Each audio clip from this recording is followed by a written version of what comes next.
시간 우리에게 주시는 하나님의 말씀은 누가복음 4장 14절에서 21절까지의 말씀입니다. 누가복음 4장 14절에서 21절까지의 말씀입니다.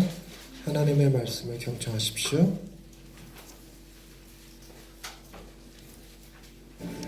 예수께서 성령의 능력으로 갈릴리에 돌아가시니 그 소문이 사방에 퍼졌고 친히 그 여러 회당에서 가르치시매 못사람에게 칭송을 받으시더라. 예수께서 그 자라나신 곳 나사렛에 이르사 안식일에 늘 하시던 대로 회당에 들어가사 성경을 읽으려고 서심해 선지자 이사야의 글을 들이거나 책을 펴서 이렇게 기록된 데를 찾으시니 주의 성령이 내게 임하셨으니 이는 가난한 자에게 복음을 전하게 하시려고 내게 기름을 부으시고 나를 보내사 포로된 자에게 자유를, 눈먼 자에게 다시 보게 함을 전파하며 눌린 자를 자유롭게 하고 주의 은혜의 해를 전파하게 하려 하심이라. 책을 덮어 그 맡은 자에게 주시고 앉으시니 회당에 있는 자들이 다 주목하여 보더라. 이에 예수께서 그들에게 말씀하시되 이 글이 오늘 너희 귀에 응하였느니라. 아멘. 이 말씀을 통하여 우리에게 베푸시기 원합니다. 아멘. 이번 주에 베트남 축구 경기가 있었는데 혹시 보셨는지요? 한국도 축구 경기가 있었죠? 결과는 어떻게 됐죠? 두 팀 다 졌죠. 두 팀 다 1대0으로 졌다나요? 근데 한국 팀도 지긴 했는데 제 주변에서 베트남 진 이야기를 꽤 많이들 하시더라고요. 그 베트남이 일본에게 져서 그랬는지 어쨌는지 아니면 정말 아슬아슬하게 졌던 것 같은지 뭐 살짝 그래도 뉴스를 검색해 보니까 VCR을 시비가 약간 있었다고 뭐 핸들링 반칙에 시비가 좀 있었다고 그러는 것 같아요. 이제 그런 얘기를 하면서 일본한테 진 거를 분해하는 걸 보면 베트남 축구가 많이 발전하긴 했습니다. 그랬는데 베트남 축구 이야기를 하는 목사님들이 되게 다 뭐라고 얘기를 하시냐면 우리 팀이 졌다는 거예요. 그래서 나는 한국 경기인 줄 알았어요. 그랬더니 베트남 경기예요. 그래서 베트남 경기인데 왜 우리라고 그러냐고 나 착각했다고 그랬더니 아니 거기 감독이 누구죠? 박항서 감독님이 계시니까 우리 팀이 되는 거예요. 우리 팀. 어느 순간 우리 팀이 돼버렸더라고요. 여러분 인류가 아담과 하와가 만들어지고 그 인류 역사 이래 항상 이 땅에는 두 종류의 사람이 늘 존재해 왔습니다. 가장 대표적으로는 남자와 여자가 존재했죠. 그런데 이렇게 둘로 나뉘는 개념은 인간의 이성에 굉장히 큰 도움이 되었든지 뭐든지 둘로 나누려는 경향이 꽤 많습니다. 그래서 기독교인들도 믿는 자와 안 믿는 자의 구분을 짓죠. 그래서 어떤 신학교 총장님이 이런 얘기를 하시더라고요. 세상에는 예수님의 십자가 좌우편에 매달린 강도 두 사람이 존재한다. 하나는 예수님을 시인한 강도고 한 사람은 예수님을 저주한 강도다. 뭐 이렇게 해서 둘로 나뉜다 그래요. 축구 경기에 있어서도 항상 어떻게 나누냐면 내 편과 네 편 이렇게 나눈다는 거죠. 그런데 이게 둘로 나뉘는 것이 무조건 나쁘다라고 할 수는 없어요.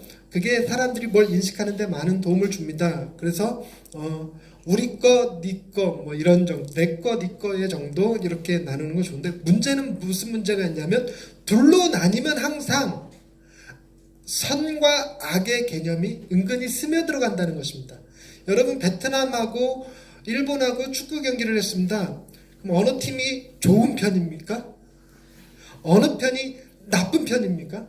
그런 거 없는데도 불구하고 늘 언제나 우리는 베트남이 좋은 축구팀이고 일본 팀이 나쁜 축구팀인 것처럼 인식하는 경향이 있어요. 아이들한테 이렇게 어떤 이야기 스토리를 전해주면 항상 아이들은 어떤 개념 속에서 듣고 싶어 하냐면 착한 팀과 나쁜 팀, 착한 놈과 나쁜 놈. 근데 우리는 착한 놈과 나쁜 놈 왜 또 한 명 더 있다는 거 알죠? 이상한 놈. 영화 같은 걸 보더라도 아이들이 저게 우리 편이야? 라고 물어보지 않고 제가 착한 애야? 하고 물어봅니다. 근데 하필 그 영화가 뭐냐면 조폭 영화야. 조폭과 조폭과의 싸움 이야기인데 착한 놈이 어딨어요? 둘 다 나쁜 놈이지. 그런데도 불구하고 둘 다 나쁜 놈이지만 그래도 무엇을 인식하려고 할 때는 항상 좋은 쪽, 나쁜 쪽이라는 개념을 갖게 돼요. 그것이 가져온 문제가 뭐냐면 오랜 인류 역사 속에서 남자가 항상 선을 차지하고 여자가 항상 악을 차지했습니다. 선악과는 누가 따먹은 거예요? 하와가 따먹은 거예요. 아담은 왜 먹게 됐습니까? 하와 이은이 꼬드겨갖고 먹은 거 아니냐, 뭐 이런 식인 거죠. 그러다 보니까 자유자와 종, 그러면 자유자는 선을 차지하고 종은 악을 차지하게 됩니다. 지배자와 피지배자, 그러면 지배자는 선을 차지하고 피지배자는 악을 차지하게 됐죠.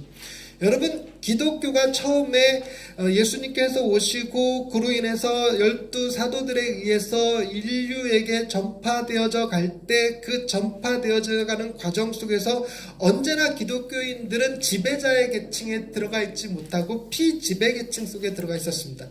그러다 보니까 피지배자들 혹은 가난하고 소외되고 연약한 자들의 신학, 연약한 자들의 종교라고 하는 약간의 프레임이 씌워졌어요. 그런 프레임이 씌워지면 자연스럽게 뭐도 함께 형성되냐면 기독교는 악한 종교, 연약한 종교, 나쁜 종교라고 하는 개념이 들어가게 돼버립니다. 그런데 여러분, 우리가 알다시피 기독교는 악한 것도 나쁜 것도 아닙니다. 기독교는 좋은 거지요. 기독교는 좋은 거지만 그 기독교에서 이야기되어지는 스탁의 많은 경건의 모습들, 즉 절제, 충성, 양선, 오래 참음 이런 것들이요. 근데 가만히 생각해 보십시다. 충성이라고 하는 것은 지배자가 갖는 덕목입니까? 피지배자가 갖는 덕목입니까? 피지배자가 갖는 덕목이에요. 오래 참는다라는 것은 지배자의 덕목입니까? 피지배자의 덕목입니까? 피지배자의 덕목입니다. 그래서 이 기독교의 덕목을 갖다가 패배자의 덕목이라고 프레임을 씌워갖고 기독교를 폄하하는 사람들이 꽤 많습니다. 그래서 기독교는 어떤 사람들이 주로 믿느냐면 그런 피지배자의 덕목을 가지고 있고 그걸 좋다고 생각하는 사람들. 저와 여러분들은 그래서 피지배자 계층이에요. 여러분, 우리나라의 노열층이 여기는 한 명도 없습니다. 노열층들은 주로 종교라는 것을 이용해서 사람들을 억압하죠. 사람들을 억압하기에 가장 좋은 종교가 뭐냐? 기독교라는 겁니다. 기독교에서 말하는 다양한 덕목들이 경건의 모양이라고 하는 것들이 그런 걸 제대로 갖추기만 하면 지배자가 다스리기 좋거든요. 다스리기 좋거든요. 그래서 기독교를 지도자들이 좋아해서 로마도 기독교를 국교로 공인했다라고 하는 그런 주장 같은 것들을 하게 됩니다. 그런데 여러분, 이런 생각이 피지배자들 속에서도, 그러니까 소위 기독교인들 사이에서도 뿌리 깊게 머릿속에 박혀 있어서 오늘 읽은 본문 말씀 속에서도 동일하게 그런 장면들을 보게 됩니다. 오늘 본문 말씀은 예수님께서 세례 받으시고 난 다음에 광야에 가서 마귀한테 시험, 세 가지 시험을 당하시고 난 다음에 성령의 능력을 힘입어서 갈릴리로 돌아오셨다라고 하는 내용을 담고 있습니다.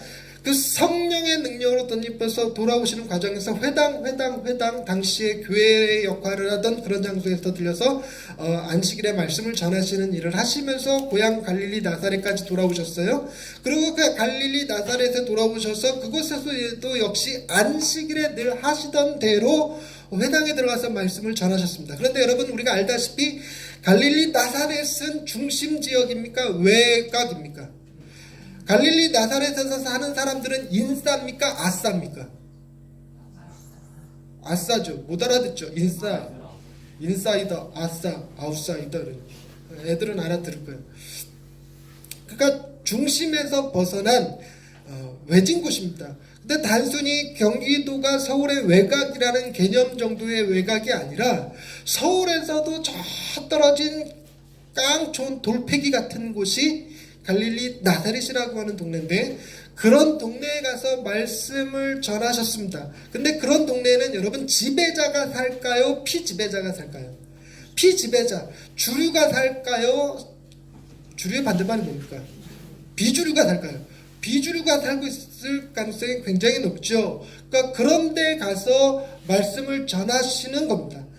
상황이 그런 거예요. 그런 상황에서 주님이 하필이면 받아 읽으신 글이 뭐였냐면 이사야서 두루마기를 받아서 그 가운데서 골라서 자신에 대하여 예언하고 있는 구절을 찾아 읽으셨는데 그 구절이 18절 19절에 기록되어 있습니다. 그래서 18절 19절을 함께 읽어볼 거예요. 18절 19절 시작.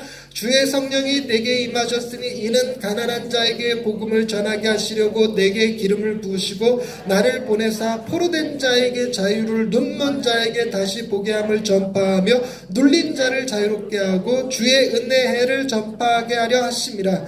여러분, 여기에 나오는 다양한 대상들 중에서 여러분 하나만 이해하시면 돼요. 주의 은혜의 해를 전파한다라는 말의 의미만 하시면 되는데, 주의 은혜의 해라는 거는 이스라엘 구약 시대에 있었던 여러 율법들 중 가운데 50년마다 한 번씩 토지를 원주인에게 돌려준다라고 하는 희년의 개념이 이 뜻입니다. 그 희년이 무엇이냐면, 여러분 우리가 살다 보면 어쩔 때는 힘들고 어려워서 뭐 하게 되냐면 재산을 팔게 되죠. 재산을 파는데 그때 당시 재산은 주로 땅이었기 때문에 이스라엘이 가나안 정복 전쟁을 통해서 부여받은 땅, 원래 모세로부터 여호수아로부터 혹은 하나님으로부터 내 지분으로다가 물려받은 땅이 이렇게 살다 보니까 후손의 후손을 거쳐가다 보니까 어쩌다가 다른 사람에게 팔아버리게 되고 저당 잡히게 되고 하는 일들이 벌어졌단 말이죠. 그런데 하나님이 어떤 법을 만들어 놨냐면, 어떤 경우에든 사업에 실패를 했건 혹은 탕진을 했건 도박을 했건 간에 땅을 빼앗겼으면 한 번쯤은, 살면서 인생에 한 번쯤은 다시 시작할 수 있는 기회를 갖게 하는 게 희년이었어요. 그러니까 우리가 50년을 산다 그러면 정말 운이 나빠갖고 하필은 희년이 돌아오고 희년이 시작되는 해에 태어나갖고 희년이 다시 돌아오기 전에 죽으면 인생에서 다시 시작할 기회를 갖지 못하지만, 대체적으로는 대개 다 한 번쯤은 인생에서 다시 시작할 기회를 갖게 만드는 게 희년이었어요. 그래서 땅을 빼앗긴 자 혹은 땅을 저당 잡힌 자, 땅을 팔아버린 자들에게 해당하는 말씀입니다. 그러니까 본문에 나오는 사람들 있죠. 첫 번째는 가난한 사람 나오죠. 그 다음에 눌린 자, 눈먼 자, 포로된 자, 억압된 자, 그 다음에 땅을 잃어버린 자. 그런 자들이 나옵니다. 여러분, 갈릴리 나사렛에서 이 말씀을 택하여 읽으신 것은 탁월한 선택이었을까요? 아니었을까요? 탁월하죠. 이 본문을 어디 가서 읽었으면 안 됐냐면, 주류들이 살고 있는 곳에 가서 얘기하면 안 돼요. 그들은 가난한 자가 아니라 부자들이고, 그들은 눌린 자가 아니라 누르는 자고, 그들은 포로가 아니고 포로를 잡은 자입니다. 그러니까 그런 사람들한테 이 말씀은 결코 그들에게 적합한 말씀이 아닌 거죠. 그렇다면 저와 여러분들에게는 이 말씀이 적합한 말입니까? 여러분들은 가난한 자입니까? 여러분들은 눌린 자입니까? 여러분들은 포로된 자입니까? 여러분들은 갇힌 자입니까? 여러분들은 땅을 잃어버린 자입니까? 근데 가만히 생각해보면 가난한 거, 그거 하나는 이제 가난한 것 같기는 해요. 근데 여러분, 아파트에 살면서 가난하다라고 얘기하는 게 영 민망하지 않으십니까? 여러분, 우리가 가난하다라고 말하려면 베트남 사람들 보면요, 이게 참 우리나라가 가난한 나라가 아닌 거 아시죠? 우리나라가 뭐가 없어진 나라냐면 아사, 굶어서 죽는 사람들이 없는 나라입니다. 여러분, 인류 역사에 사람들이 굶지 않는다라는 건 굉장한 거예요. 우리나라는 굶어 죽는 사람보다 배 터져 죽는 사람이 더 많아요. 그러니까 우리나라는 뭐가 큰 사업이냐면 외식업이 큰 사업입니다. 동일하게 모두 큰 사업이냐면 다이어트 사업이 큰 사업이에요. 먹고 빼고가 주지, 이게 먹을 게 없어서 옛날에 목사님들은, 어떤 목사님들이 홀리해 보였냐면 저같이 뚱뚱한 사람들이 홀리해 보였어요. 왜냐하면 먹고 살기 힘들었을 때 목사님이 삐쩍 마르면 은혜가 안 된다고 그랬어요. 그래서 옛날 목사님들은요, 그 뚱뚱하신 데다가 머리에는 포마드 기름 이렇게 쫙 발라갖고 질질 기름이 절절절 흐르게끔 이렇게 파리가 안 지면 쭉 미끄러지게끔 생긴 그 머리를 하시는 상태에서 반지 여기를 막 쫙 끼워갖고 이렇게 개기름 철철철 흐르는 그런 모습의 목사님을 좋아했는데, 요즘 그런 목사님 보시면 타락한 목사님 이렇게 얘기하죠. 근데 어찌됐건 우리나라가 그만큼 잘 사는 나라가 되었습니다. 여러분, 전 세계 인구를 100명으로 축소시켰을 때 여러분, 자기 집을 가지고 있는 사람은 1%도 안 돼요. 1%도 안 돼요. 그러니까 상위 1명 정도밖에 안 되고, 대부분 여러분 개인 컴퓨터 가지고 있는 사람도 상위 1%, 대학을 졸업한 사람도 상위 1%, 자동차 가지고 있는 사람은 상위 0.1%까지 들어가요. 그러니까 여러분 우리나라는 굉장히 잘 사는 나라입니다. 그럼에도 불구하고 여러분 이 말씀을 들었을 때 우리가 나에게 하시는 말씀이구나 라고 느끼는 건 내 머릿속에 상정되어 있는 부자가 있죠. 여러분 저는 정말 가난한 사람입니다. 왜냐하면 우리나라 GDP가 3만 불이에요. 우리나라 GDP가 3만 불이면 4인 가족이 1년 수입이 1억 2천이라는 얘기예요. 4인 가족이 1억 2천이 우리나라 평균이래요. 평균. 그러면 저는 평균에서 한참 못 미치는. 근데 제복에 여러분들 중에 그 평균도 못 이루고 사는 사람들 꽤 많죠 지금. 빈부격차가 이렇게 크네. 그러니까 그거 기준으로 갖다 대면 GDP, 한국 GDP 기준을 갖다 대면 지극히 가난한 자, 베트남 GDP 갖다 놓으면 굉장히 부유한 자 이렇게 되는 그런 거예요. 그런데 여러분 가난한 건 그렇다 치고 여러분들은 땅을 뺏겼습니까? 땅을 저당 잡혔습니까? 애당초 빈손으로 이 세상에 태어나서 내가 가진 게 없는 사람들 아닙니까? 뺏길 땅이 없는 사람들. 뺏길 땅이 없는 사람들. 그리고 여러분들 중에 혹시 눈먼 자 계십니까? 그런데 이 눈먼 자도요, 저희 부모님이 눈먼 자셨거든요. 저희 부모님이 눈먼 자였는데 늘 언제나 무슨 고민이 있었냐면 여기서 말하는 눈먼 자가 우리 어머니 아버지와 같은 시각장애인을 의미하는 걸까? 여기에는 늘 언제나 퀘스천 마크가 따라다녔어요. 아닌 것 같았기 때문에. 근데 왜 아닌지는 설명 못했어요. 그냥 느낌만 있었어요. 근데 신학을 공부하면서 보니까 아닌 거예요. 아닌 거. 그러니까 제가 어릴 때부터 무슨 기질이 있었냐면 무당 기질이 있었던 거지. 옳고 그름을 뭘로 느껴? 삘로 느껴. 삘로.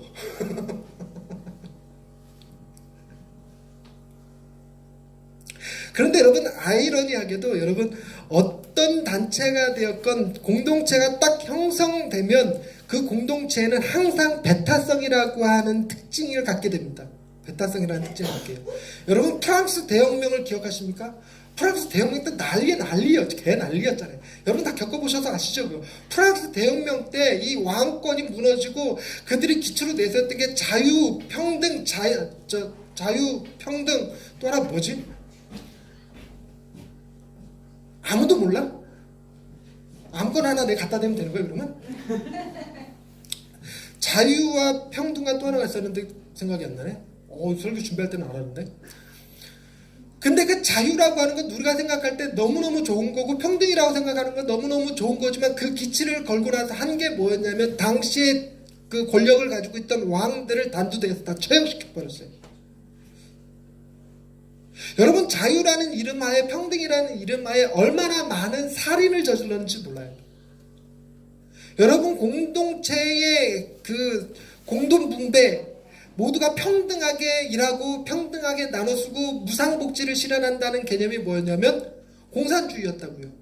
사회주의 같은 거였어요. 그런데 그 공산주의를 이루겠다고 만들어낸 나라들마다 그 나라 안에는 뭐가 존재했냐면 어마어마한 폭력과 학살이 존재했습니다.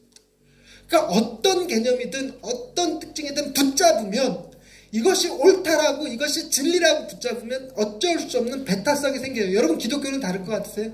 여러분 기독교도요 하나님의 이름으로 자행되어진 어마어마한 살인이 있었어요. 여러분 어떤 역사가가 비꼬기를 뭐라고 비꼬냐면요, 기독교가 처음에 로마로부터 압제를 받았을 때, 박해받았을 때 사자밥이 되고 막 산채로 불에 태워 죽이고 이게 어마어마한 살인들이 있었는데 그 살인은 손톱의 때만큼 작아요. 기독교가 인류 역사에 행했던 살인에 비하면. 십자군 전쟁이요 엄청났어요. 여러분 십자군 전쟁 생각하면 우리나라 6.25는 난리도 아니야. 그 십자군 전쟁 때 그 일이 자행되어질 수밖에 없었던 이유가 뭐냐면 내가 가진 사상과 생각이 옳다라고 하는 것 때문에 생겨나는 어쩔 수 없는 베타성은 어쩔 수 없이 폭력을 가져오게 합니다. 온 인류가 하나 될 수 있으려면 뭐 하는 수밖에 없냐면 폭력과 베타성을 돌릴 다른 존재가 생겨나야 돼요. 그러면 그 다른 존재는 어디서 와야 돼요? 지구 바깥에서 와야 돼요. 그래야 지구가 하나 됩니다. 그러니까 뭐 할 때 비로소 우리가 하나 될 수 있다? 외계인이 쳐들어올 때. 외계인이 쳐들어올 때. 저는 그것 때문에 참 피곤했어요. 옛날 저 고등학교 다닐 때 외계인을 어떻게 그려냈냐면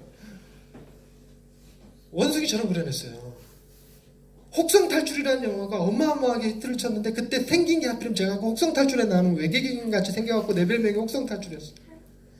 참 고등학교 때 피곤했었습니다. 그러니까 그런 외계의 침략이 있어야지만 비로소 지구가 하나 될 수 있었던 거죠. 오늘 본문 말씀이 예수님께서 하필이면 갈릴리 나사렛이라고 하는 동네에서 이 말씀을 하시니까 이 말씀을 자칫 오해하면 로마가 저항해야 될 세력, 예루살렘이 저항해야 될 세력처럼 느껴집니다. 포로 삼는 자들, 가난한 자 되게끔 재산을 편취하고 약탈하는 자들, 각종 제목을 붙여서 감옥에 가둬버리는 사람들, 즉 권력자들, 힘있는 사람들은 배척하고 대항해야 될 존재인 것처럼 느껴지게 돼 있어요. 말씀이라는 게 그렇게 돼버렸어요.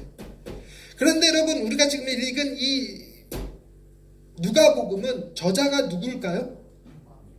응? 어떻게 알았어?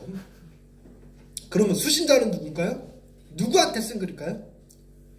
그런 걸 나한테 왜 물어봐? 그죠? 근데 내가 몇 번을 얘기했는데 누가복음 1장 1절 우리 중에 이루어진 사실에 대하여 처음부터 목격자와 말씀에 일꾼된 자들이 전하여준 그대로 내력을 저술하려고 불슬든 사람이 많은지라 그 모든 일을 근원부터 자세히 미루어 살핀 나도 데오빌로 각하에게 차례대로 써보내는 것이 좋은 줄 아는. 누구한테 보는 거야? 데오빌로 각하라는 말은 가난한 사람들을 지칭하는 말일까? 부자를 지칭하는 말일까? 부자들 중에서도 지극히 부자. 옛날에 우리나라는 전두환 대통령이 있었을 때 그냥 전두환 대통령 그랬다는 잡혀갔어요. 뭐라고 불러야 되냐면 대통령 각하. 대통령 각하. 지금 대통령 이름이 뭐야? 문재인 대통령이지. 근데 문재인 대통령 그러고도 아무 느낌 없고 아무런 죄책감이 없지. 님자 어디다 갖다 잘라먹어 있어. 문재인 대통령님이시잖아.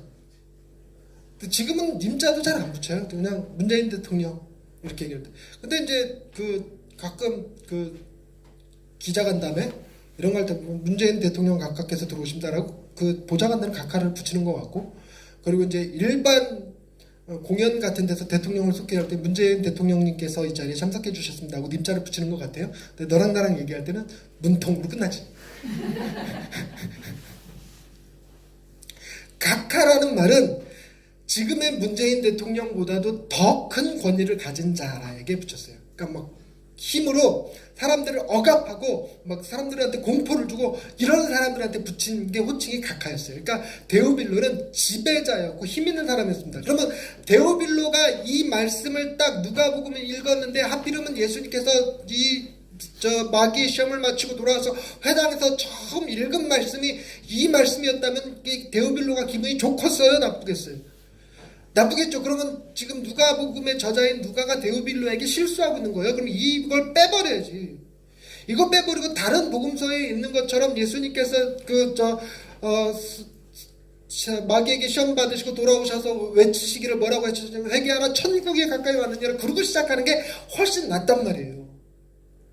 그럼에도 불구하고 누가가 이 말씀을 읽고 주님께서 하신 말씀이 오늘 너희 귀에 이 말씀이 응하였다라고 얘기하는 것을 예수님의 사역의 시작으로 둔 것은 굉장히 큰 의미가 담겨져 있습니다. 첫째, 무슨 의미냐면 여러분, 우리가 알듯이 이 말씀은 가난한 자, 눌린 자, 억압된 자를 위한 얘기가 아니라는 얘기입니다.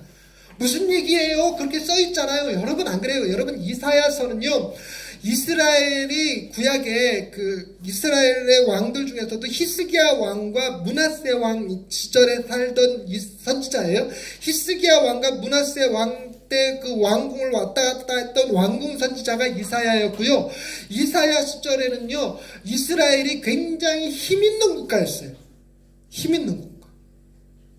그렇기 때문에 마치 이 말씀이 자칫 우리가 구약의 말씀들을 얼핏 그냥 대충 알다 보면 혹시 포로기떼 선지자 아닌가 이런 생각을 해요. 포로기떼 선지자. 그러니까 포로기떼 선지자니까 무슨 예언을 했냐면 니들을 풀어줄 것이다. 누군가가 와서 니들을 구원해 줄 것이다. 누군가가 니들을 도와줄 것이다 라고 얘기하는데 안 그래요. 이사야가 이 예언을 할 당시에 가난한 자가 그 전보다 많지 않았어요. 그러니까 가장 부유하던 시절에 외친 말이에요. 포로를 잡았으면 잡았지 포로로 잡혀가지 않던 시절이라고요.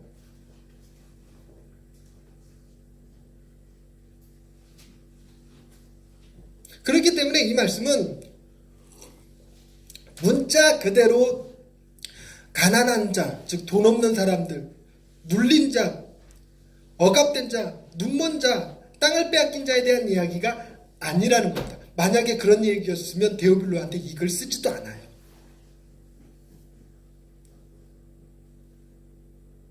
그리고 이게 진짜 그런 이야기라면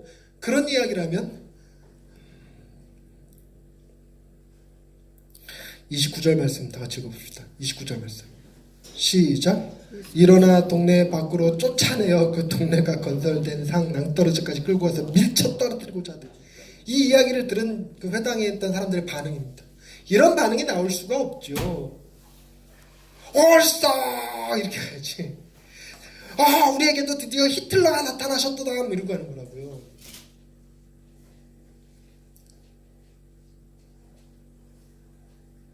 그런데 여러분 이 말씀은요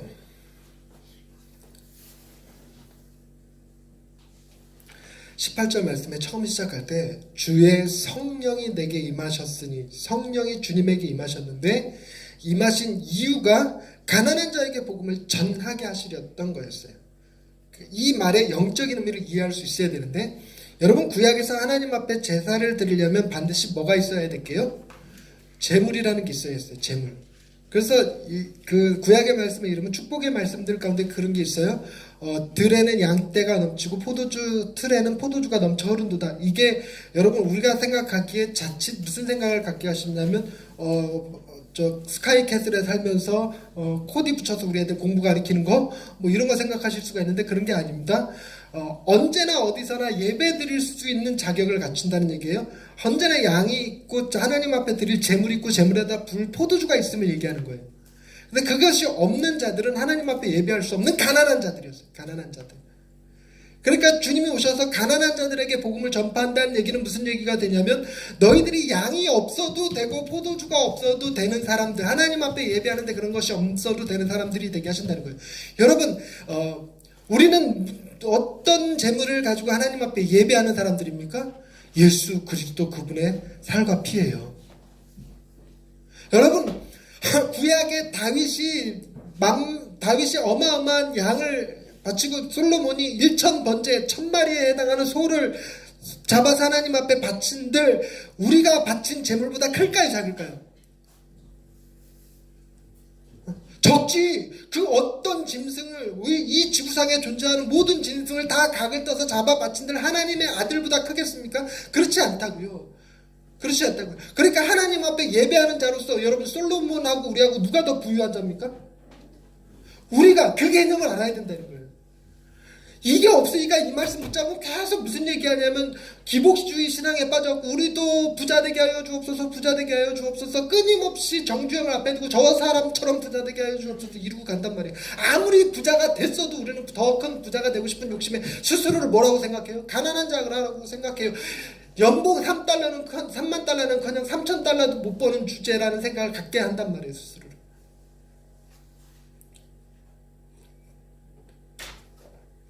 우리가 GDP 1,000달러 넘기는 걸 무슨 기적같이 여기던 시절도 있었어요.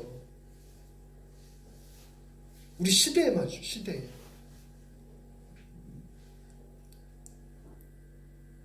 여러분 우리가 예수 그리스도의 살과 피로 예배할 수 있는 정말 부유한 자임에도 불구하고 부유한 자가 드려야 될 감사를 하지 아니하고 가난한 자가 드려야 될 떼쓰는 행위를 하고 있다는 문제 있죠. 말씀을 잘못 이해한 거예요. 여러분 눌린 자, 눈먼 자 뭔 얘기를 할까요? 여러분 하나님 앞에서 눌린 자들이 있습니다. 이게 자칫 영적으로 귀신에 의해서 눌린 것도 눌린 거지만 그런 것 말고 여러분 뭔가 하나님 앞에 거룩해야 된다라고 하는 부담감 있죠. 여러분 내가 이렇게 살아도 하나님이 나를 받아주실까? 이렇게 눌려있단 말이에요. 내가 이렇게 하나님 앞에 드릴 것이 하나도 없는데도 하나님이 나 받아주실까라고 이렇게 눌린 것들, 성공하지 못했다라고 하는 자책감, 이런 것들로부터 자유. 눈먼 자, 하나님을 볼 수 있어야 되는데 보지 못해. 세상에 넘쳐나는 자연 만물 속에 하나님의 신성이 깃들어져 있는데 자연을 보면서도 이게 몇 평짜리지? 평당 얼마짜리지를 궁금해할지언정 하나님의 능력을 보지 못한다는 거예요. 눈먼 자들. 그런 자들이 주님이 눈뜨게 하신다는 거예요. 여러분, 그런데 여러분 잘 생각해 보시면 주님의 은혜의 해를 전파한다. 빼앗긴 땅을, 저당 잡힌 땅을, 팔아버린 땅을 다 원주인들에게, 우리들에게 다 돌려주시는 희년을 선포한다는 얘기는, 여러분, 땅을 저당 잡은 사람은 손해예요, 아니에요? 손해죠. 손해. 그걸 뺏기니까. 그러니까 지금 무슨 얘기냐면, 가난한 자에게 복음이 눌린 자, 눈먼 자, 갇힌 자, 그리고 땅을 빼앗긴 자들에 대한 이 희년의 말씀은요, 또 다른 누군가의 손해를 감수하게 만들어요. 또 다른 누군가의 손해. 그래서 우리가 그들을 억압하고 핍박하게 돼요. 우리나라가 6.25 전쟁이 일어나고 저 북한에서 쳐들어와서 한 일이 뭐예요? 지주들 다 잡아 죽이는 거였잖아요. 그런 형태가 벌어진다고요. 이상한 형태가 벌어져요. 그런데 여러분, 우리가 하나 되기 위해서, 지구촌이 하나 되기 위해서 그 반대쪽에 누가 있어야 된다고요? 네? 외계인이 있어야 된다고 그러죠. 외계인. 놀랍게도 이 말씀 뭐냐면, 우리가 하나 되기 위해서 그 반대편에 누가 쓰신 거냐면 주님이 쓰신 거예요. 주님이 쓰신 거예요. 니들이 내게 행한 숱한 죄악들, 니들이 내게 행했던 우상 숭배들, 니들이 내게 행했던 거절들, 이 모든 것을 내가 다 받아들이고 니들을 회복시키겠다. 잘 생각해 보시면 누가복음에서 이 말씀을 기록한 건 데오빌로에게 뭐라고 얘기하냐면, 데오빌로여 당신은 가난한 자였습니다. 데오빌로여 당신은 눌린 자였습니다. 데오빌로여 그대는 눈먼 자였습니다. 라는 얘기를 하는 거예요. 그러니 이 말씀에 근거해서 제대로 이해하면, 여러분, 우리는 가난한 자였습니다. 우리는 눌린 자였습니다.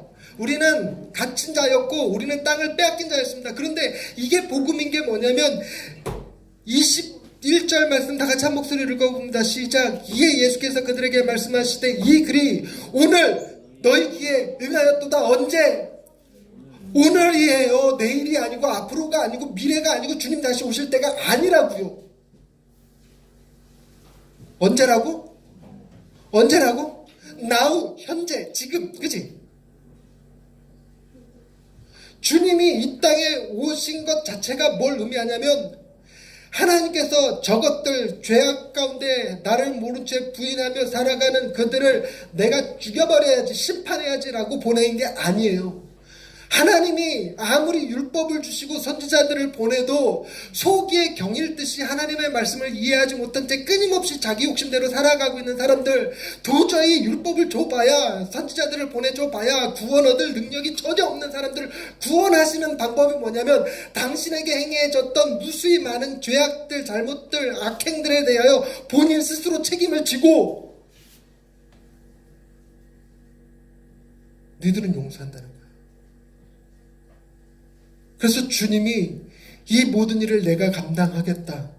그러니 너희는 자유하라. 네가 이루지 못한 성공 내가 할 거고, 네가 지불하지 못한 죄값 내가 지불할 거고, 네가 채우지 못한 형량 내가 채울 거고, 니들이 갖지 못한 재물 내가 대줄게.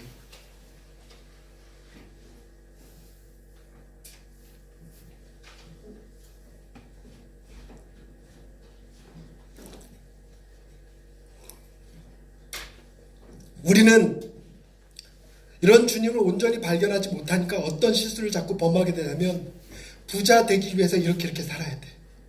나를 누르고 있는 것들로부터 나는 이렇게 싸워서 이겨내야 돼. 자기개발서 읽고 훈련하고 기도 열심히 하고 신앙생활 열심히 하고, 이미 하늘나라에서 내게 주어진 땅이 회복되어졌음에도 불구하고 하늘나라에 가서 궁궐 같은 집에서 살려면 헌금 많이 해야 되고 전도 열심히 해야 되고, 이런 식으로 여러분 도덕적이고 종교적인 사람이 되는 일에 매진을 해요. 지금 누가 소외돼 버렸어요? 예수님이 소외돼 버렸잖아요.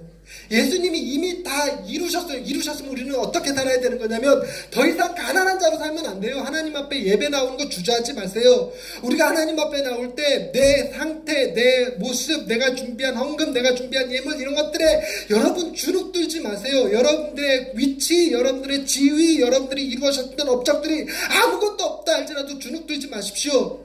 교회는 가난한 자도 부자도 다 한 사람의 형제고 한 사람의 자매입니다. 여기에 티코 타고 몰고 왔던 벤츠 타고 몰고 왔던 그 두 사람은 동일하게 하나님의 한 형제고 한 식구에 불과하죠. 그것이 바로 하나님 안에서의 우리에게 주시는 희년입니다. 희년. 저 사람이 나보다 은혜 더 많이 받아서 그런 거 아니에요, 여러분. 괜한 질투, 시기 이런 거는 주님을 제대로 바라보지 못하는 사람들에게서 나오는 특징입니다. 여러분들은 가장 복된 자입니다. 여러분들은 하나님께서 부유한 자 삼으셨고요. 여러분들은 자유한 자로 하나님께서 삼으셨어요. 여러분, 그래서 우리가 해야 될 건 뭐냐면 기쁨으로, 감격으로 주님 앞에 나와 예배하는 것. 우리에게 주어진 이 예배 시간들, 예배의 자리들 이런 것들을 소중히 여기고 이것들을 충분히 기쁨으로 향유하고 누리는 자들 되시기를 주님의 이름으로 축원드립니다. 괜히 딴 거 바라보면서 비교하지 마시고 딴 거 바라보면서 자신을 주눅들게 하지 마세요. 괜히 죄책감에 사로잡히실 거 없어요. 하나님은 우리 모두를 다 받아주셨습니다. 하나님은 우리 모두를 부유케 하셨습니다. 하나님은 우리 모두를 자유케 하셨고 하나님은 우리 모두에게 땅을 주셨습니다. 그것이 오늘 주님의 선포입니다. 안 믿으면 주님을 낭떠러지로 밀어버리겠지만 믿으시면 주님과 함께 그 나라에 갈 겁니다. 기도하십시다. 하나님, 주님이 하신 이 놀라운 선포의 말씀을 오늘 듣습니다.